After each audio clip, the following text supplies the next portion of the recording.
Hi, I'm Vera. And I'm Sloetti Spaghetti. And we were wondering, have you ever cycled in the Netherlands before? If you haven't, you're probably unaware that they have several bike path networks for different purposes that span the country.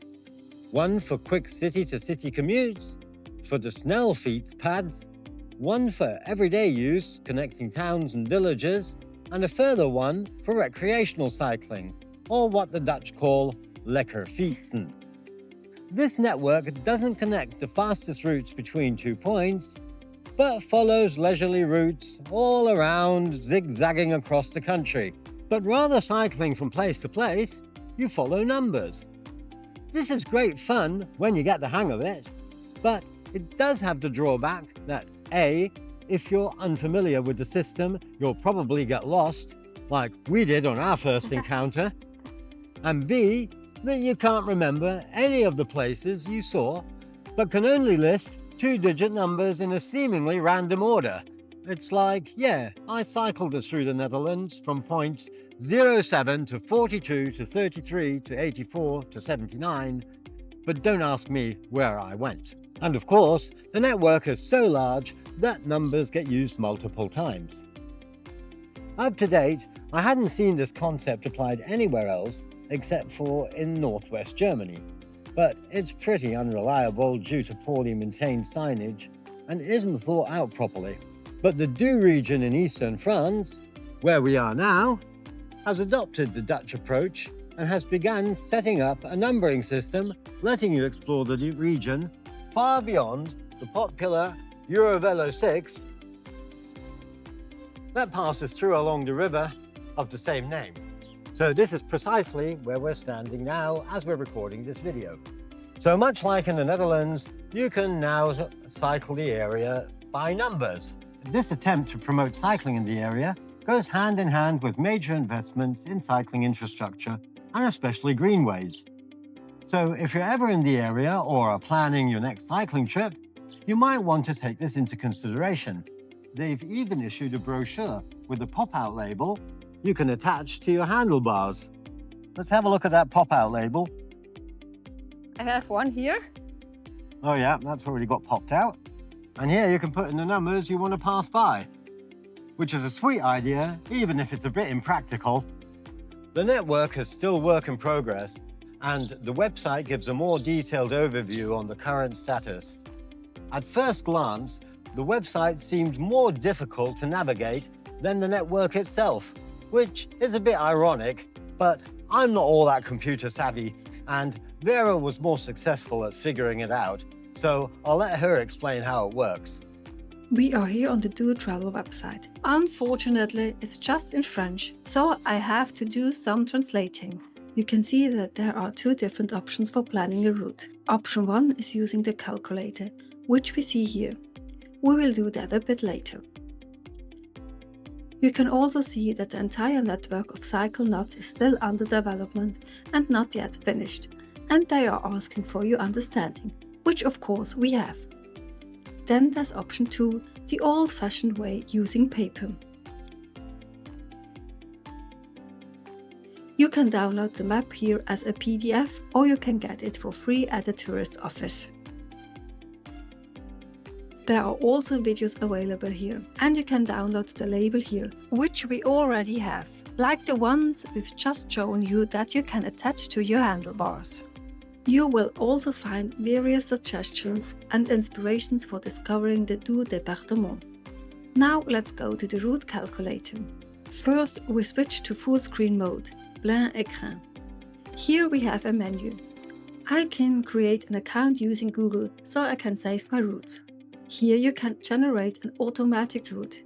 You can enter different conditions and it will create a route for you.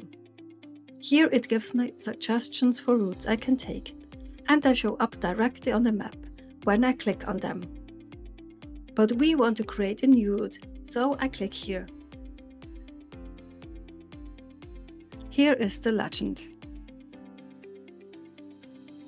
The cycle knots and points of interest. Here you can see the gradients, 3 to 6%, 6 to 10%, or 10 to 13%. routes that are slightly dangerous and hazardous intersections.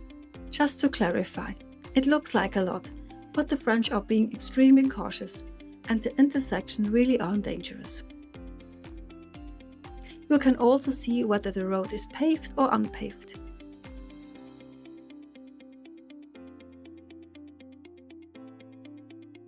You can also filter for knots that are still under development, the Traversée du Jura route, the Eurovelo 6 or Voies Vertes greenways. You can also display restaurants, accommodations, bike rental locations, tourist offices and sites. Now I remove all the filters again. I only want to see the cycle knots. So now I want to create our route. We start here at knot 89. What do we need to do? It says we have to select the starting point and the destination. We want the destination to be here at number 33. Tada! A route is automatically generated. Let me take a look at it and see if I like it. Here I'd like to move away from the Doubs River and see what it looks like over there. Now I can drag point 20 to 31 and it automatically creates an updated route for me. I like this route better. Here I can see that this route is 15 kilometers long. The lowest point is 268 meters above sea level. The highest point 339 meters. Ascent 101 meter, descent 130 meters. So it's relatively flat. Now I can save this route if I have an account.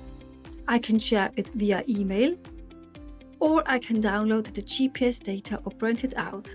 I don't have a printer here, but it creates a PDF. Let's take a look at it. On the left, I can see the route details again, and on the right there is a QR code. I can scan that and have the map on my phone.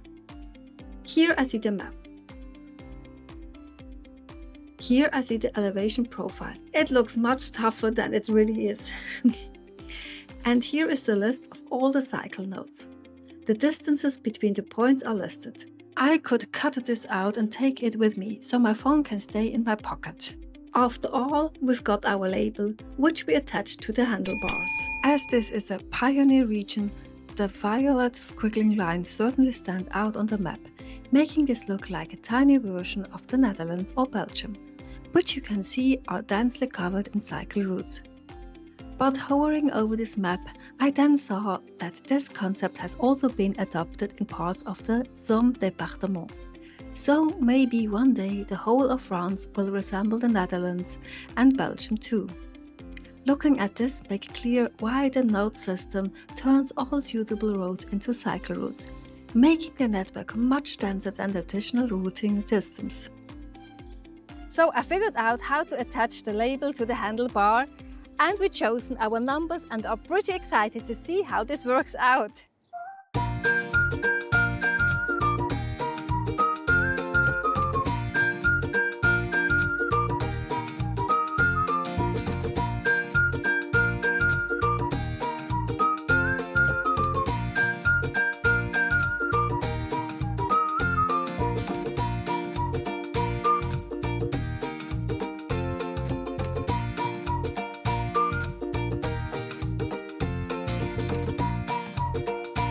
So now we're going to be leaving the Eurovelo 6. Let's see how well this numbering system works on the back roads.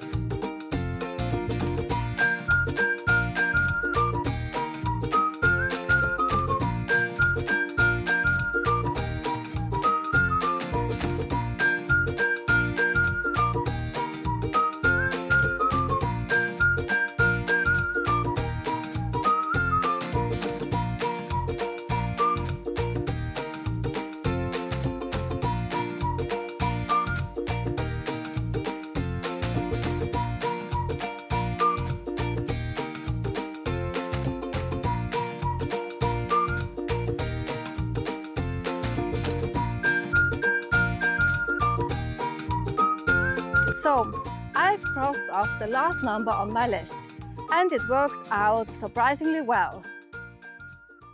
So we can only hope that the authorities keep this well maintained, because it really offers a great opportunity to explore the surrounding area. So if you think this is a cool idea and you like the video, please smash that like button and subscribe if you want to see more videos on cool places to go cycling.